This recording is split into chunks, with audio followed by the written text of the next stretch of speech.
Bienvenidos, les habla Harvey Duhamed Belandia, estudiante de filosofía de sexto semestre. Hoy pues vamos a compartir un poco lo que es el problema de la ética y el problema de la antropología. Empecemos con la ética. Para hablar de ética hay que primero hacer la distinción entre moral y ética. Entonces pues hay que indicar primero que la moral dice cómo actuar según un grupo específico, mientras que la ética se pregunta lo correcto de dicho actuar. Por tanto, la ética es la moral reflexionada. También la moral proporciona respuestas de actuación, indica cómo se debe obrar, mientras que la ética se pregunta sobre lo correcto de dichas acciones. Por eso pues puede decirse que puede existir un problema de carácter moral y un debate de carácter ético, ya que la ética se encarga de reflexionar la moral. La moral responde preguntas como ¿qué debemos hacer? Mientras que la ética reflexiona esa pregunta y se pregunta ¿por qué debemos hacer eso? O ¿qué debo hacer para actuar correctamente? Es claro que no existe contradicción entre ética y moral, no son contrarias, no son enemigas, sino que algunas veces la ética transforma la moral y en otras ocasiones la refuerza. Se ayudan las dos, son complementarias. Ahora pues teniendo clara esta distinción que pues la ética es la reflexión de los actos humanos de la moral, hay que saber cuáles son los modelos éticos que se instauran a partir de las teorías filosóficas. Es claro que nacen varios modelos éticos, por decirlo así, pero son principalmente dos que voy a presentarles en este momento. El primero de ellos es el modelo teleológico. Este modelo defiende la existencia de una ley moral que es natural y universal, es decir, una ley moral que es a priori y que ya va a determinar lo que está bien y lo que está mal de toda conducta. Este modelo, esta postura, la van a tomar cuatro escuelas principalmente, que son la escuela del hedonismo. Esta escuela va a defender que el fin último de la existencia es el placer. La segunda escuela es la escuela del eudemonismo. Esta escuela defenderá que el fin último de la existencia es la felicidad. Después sigue el iusnaturalismo, que defenderá que existen desde un principio leyes naturales, que esas leyes naturales determinan toda la existencia y todo el actuar del hombre. Incluso estas leyes naturales son anteriores a las normas jurídicas. Y por último está el utilitarismo, es pues la doctrina que promueve la mayor felicidad para el mayor número de personas. Como vemos, la tendencia en todas estas escuelas es buscar un fin último para la persona, y eso es precisamente la ética teleológica. La ética teleológica va a ver el comportamiento moral tendiendo hacia un fin. El segundo modelo ético es el modelo deontológico. Este modelo es el modelo de la ética del consenso, del cumplimiento del deber. Entonces, ¿qué va a defender esta ética, este modelo ético? Va a defender que un grupo social, para poder vivir bien, para poder vivir como ya lo llamará el cumplimiento del deber, debe llegar a lo que es un consenso, es decir, reunirse como grupo social, pensar qué está bien y qué está mal, y a partir de ello organizar la vida social.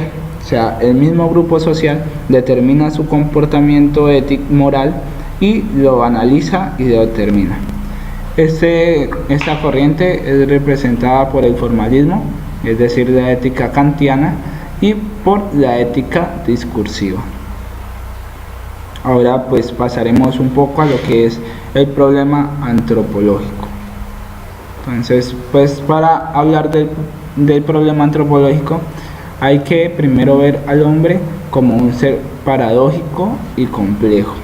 Entonces, primero hay que saber que el hombre es autoconsciente, que a diferencia de todos los demás seres vivos, tiene alma sensitiva y racional. Por tanto, sabe y es consciente de cada uno de los actos. Un animal puede comer, puede hacer muchas actividades, pero no es consciente de que realiza esas actividades. Por el contrario, el hombre sí es consciente, sabe cada uno de los actos que realiza. Además, por su autoconciencia y por su voluntad, es capaz de decidir y de escoger entre distintas posibilidades que se le presenten. Por eso toda su vida va a ser una paradoja, porque es escoger entre un camino u otro camino. También el hombre es un ser multidimensional. Tiene una dimensión trascendente, una dimensión corpórea, tiene una dimensión, bueno, tantas dimensiones que componen la vida del hombre. Por tanto, el estudio no es algo sencillo, además porque el hombre, cuando es estudiado por la antropología, es el sujeto y el objeto del estudio. Entonces es complejo porque su gran cantidad de dimensiones hace que su mismo estudio sea difícil. Incluso cuando el hombre conoce más cosas de sí mismo, es cuando descubre que menos se conoce. A través de la historia, pues se han dado algunas cosmovisiones que han intentado dar respuesta o entender cómo es que se origina, cómo es que surge este hombre complejo, y han intentado dar unas respuestas específicas. Entonces, las concepciones son tres: la religiosa, la filosófica y la científica. Entonces, la primera es la cosmovisión religiosa. Es la postura que vamos a encontrar primero en la tradición judeocristiana, y sostiene que el hombre es fruto de la creación del mundo, hecha por un ser divino a partir de la nada. Es decir, el hombre surge de la creación de un ser superior a él. Y pues el hombre encuentra su dignidad en que es hecho a imagen y semejanza de este ser superior, de su creador. Entonces, pues es una explicación que podemos llamar un poco mitológica del origen del hombre. La segunda cosmovisión que encontramos es la cosmovisión filosófica. Es la postura de la tradición griega que intenta explicar al hombre y su origen a partir de la mera razón. Encontramos, por ejemplo, en esta imagen a dos filósofos de la antigüedad, quizá los dos más importantes, que van a ser Platón y Aristóteles. Entonces, Platón, como lo vemos, está señalando con un dedo al cielo y representa la explicación que él da del hombre. Es ese hombre que es ante todo dualidad, es un alma, una idea encarcelada en un cuerpo sensible. Y la otra explicación, o la otra corriente en la antigüedad de esta tradición griega, es la que presenta Aristóteles, que se encuentra al lado de Platón, que con una mano señala el suelo, intentando explicar que no hay que llevar al hombre a ese nivel, sino que a través de la razón y del intelecto podemos explicar lo que es el hombre en cuanto a sustancia, esencia y accidente, y también pues lo que él llamará el ilemorfismo. Y por último está la cosmovisión científica. Esta visión presenta al hombre como fruto del proceso evolutivo, pero presenta una cualidad especial, y es que va a decir que el hombre es el culmen de este proceso, es la máxima escala del proceso evolutivo y la máxima escala a la que puede llegar la evolución. Muchas gracias.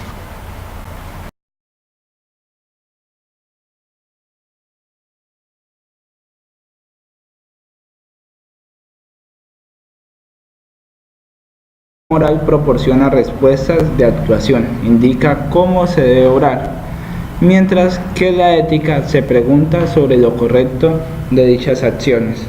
Por eso pues puede decirse que puede existir un problema de carácter moral y un debate de carácter ético, ya que la ética se encarga de reflexionar la distinción entre moral y ética. Entonces pues hay que indicar primero que la moral dice cómo actuar según un grupo específico, mientras que la ética se pregunta lo correcto de dicho actuar. Por tanto, la ética es la moral reflexionada. También, sino que algunas veces la ética transforma la moral y en otras ocasiones la refuerza. Se ayudan las dos, son complementarias. Ahora, pues, teniendo clara esta distinción que pues la ética es la reflexión de los actos humanos, de la moral, hay que saber cuáles son los modelos. Bienvenidos, les habla Harvey Duhamed Belandia, estudiante de filosofía del sexto semestre. Hoy pues vamos a compartir un poco lo que es el problema de la ética y el problema de la antropología. Empecemos con la ética. Para hablar de moral, para hablar de ética hay que primero hacer la moral. La moral responde preguntas como ¿qué debemos hacer? Mientras que la ética reflexiona esa pregunta y se pregunta ¿por qué debemos hacer eso? O ¿qué debo hacer para actuar correctamente? Es claro que no existe contradicción entre ética y moral, no son contrarias, no son enemigas,